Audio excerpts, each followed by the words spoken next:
Bismillahirrahmanirrahim, paper yang kedua. Ini datanya antar negara. Kalau yang sebelumnya tadi kan Indonesia gitu datanya. Nah, kalau yang ini tuh datanya ada di negara-negara Islam dan yang negara non-Islam. Nanti ada pendefinisian bahwa yang dikategorikan negara-negara Islam itu yang seperti apa, kalau yang non-Islam seperti apa. Nah, yang ini datanya itu data panel. Panel itu ada unsur entitas dan ada unsur waktu. Entitas yang dimaksud itu adalah individu, negara, perusahaan. Kalau ini entitasnya adalah negara-negara. Ada negara. Nanti ada 23 negara gitu kayaknya. Negara-negara. Kalau waktunya dia dalam tahun. Tuh. Ini disebut sebagai data panel. Kalau yang sebelumnya tadi kan datanya time series ya. Time series itu entitasnya cuma satu, tadi kan Indonesia, tapi dalam bentuk waktu. Kalau yang sebelumnya tadi waktunya adalah dalam bentuk bulanan. Gitu. Latar belakang, interest ini adalah bagian yang tidak terpisahkan dari perekonomian modern, dari aktivitas perekonomian. Islam tentu saja telah melarang segala praktek bentuk riba. Dan interest rate ini paling ngefek ke sektor bank. Oke sih, ngefek ke all sector of economy. Tetapi the major impact-nya itu ke sektor bank, karena bank ini kan berhubungan sama uang. Dia sebagai lembaga intermediasi dan lembaga yang bisa menciptakan uang dalam tanda kutip. Jadi major impact-nya itu ke bank, interest rate itu. Nah, bank deposito di bank itu adalah bagian penting dari saving di suatu negara dan memiliki impact yang sangat besar terhadap kinerja perekonomian. Hubungannya saving ini sama investasi, dan investasi kan hubungannya sama perekonomian sangat mendasar. Dan saving ini di suatu negara itu bagian pentingnya adalah dari bank deposito bank. Deposito merupakan backbone of banking sector. Ya kalau nggak ada deposit, bank nggak bisa minjemin duit gitu. Jadi memang tulang punggungnya, backbone, ini elemen utama di perbankan. Dan interest rate ini merupakan alat yang sangat efektif untuk meng-attract customer. Nah, deposito bank itu adalah a type of saving, di mana sehingga semua teori yang berhubungan dengan saving itu seharusnya bisa diterapkan terhadap bank deposit gitu. Karena bank deposit adalah saving. Nah, karena interest rate itu dilarang dalam Islam, maka Muslim itu seharusnya tidak mempertimbangkan interest rate sebagai faktor utama saat meletakkan uang mereka di bank atau di tempat lain gitu, di lembaga keuangan lain.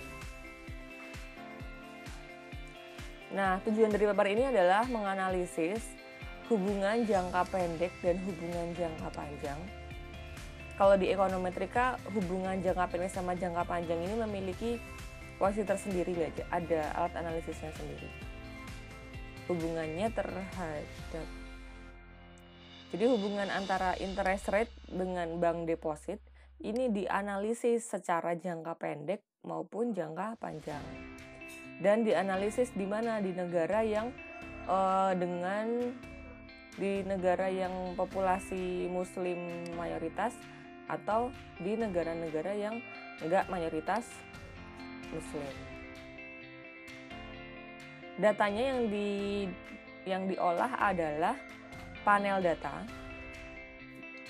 dari 23 negara Muslim dan 23 negara non-Muslim dari tahun 99 sampai dengan 2014. Adapun pendefinisian yang disebut sebagai negara Muslim itu yang, kalau negara Muslim itu yang 61% populasinya adalah beragama Islam. Kalau di studi ini tuh ternyata yang negara Islam itu tuh rata-rata populasi muslimnya itu berkisar 80-90% gitu. Nah, ini udah habis ya? Udah habis. Nah, kemudian agar representatif, studi ini juga. Nah, untuk agar data ini representatif, maka studi ini juga mencakup negara-negara yang termasuk dalam kategori high income, upper middle, lower middle, dan lower income. Negara-negara yang berpendapatan tinggi, upper middle, lower middle, dan negara berpendapatan rendah. Ini kategori ini berdasarkan kategorisasi oleh World Bank. So it is expected that data ini represent semua countries. Gitu. Kemudian data ini didapatkan dari World Bank Development Indicator. Ini bisa diakses secara online.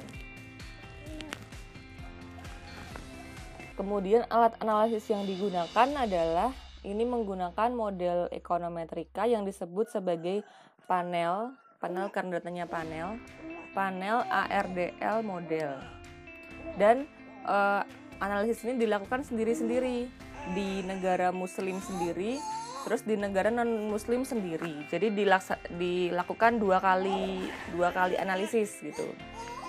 Adapun langkah analisisnya adalah sama seperti paper yang pertama tadi ya, ada unit truth. Pokoknya kalau data itu mengandung unsur waktu, itu pasti pakai uji unit truth namanya ini. Kemudian analisis dengan panel ARDL. Variabelnya ada dua, yaitu interest rate dan persentase deposito bank terhadap GDP. Nah, kemudian hasil penelitiannya menunjukkan bahwa di negara-negara non-muslim, real interest rate ini memiliki pengaruh yang positif dan juga signifikan. Signifikan tuh maksudnya benar-benar berpengaruh gitu, nggak cuma positif tapi juga signifikan terhadap bank deposit atau terhadap saving, baik di jangka panjang maupun di jangka pendek. Intinya adalah interest rate ini mempengaruhi saving di negara non-muslim. Pengaruhnya gimana? Pengaruhnya positif dan signifikan. Kemudian hasil yang kedua adalah di negara muslim, real interest rate ini memiliki hubungan yang positif tapi tidak signifikan. Jadi pengaruhnya itu positif tapi nggak berpengaruhi banget gitu terhadap bank deposit di short run and long run. Gitu ya bedanya ya. Kalau di bank Islam, kalau di negara Islam itu pengaruhnya positif tapi nggak signifikan. Nah, so there is need of Islamic bank in countries where Muslim population is in majority because ada kebutuhan terhadap bank Islam di negara-negara di mana Muslim ini sebagai mayoritas. Karena individu itu menyimpan dana mereka dalam bentuk tabungan di bank konven, tetapi saving mereka ini tidak sensitif, tidak signifikan berhubungan dengan interest rate. Sehingga mereka ini nyimpen duit di bank konven, ini hanya untuk saving atau untuk kehati-hatian mengenai suatu keadaan yang tidak pasti.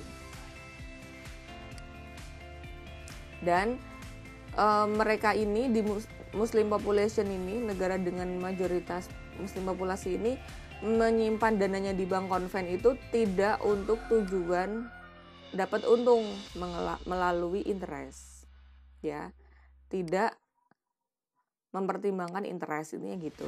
Nah, lebih lanjut lagi, pemerintah di negara-negara Muslim itu seharusnya tidak mempertimbangkan interest rate sebagai determinan yang penting dari saving atau bank deposit dalam mengambil kebijakan. Dan mereka seharusnya mengambil kebijakan untuk membangun bank Islam dalam perekonomian, mempertimbangkan kebutuhan menyimpan atau saving dari muslim gitu.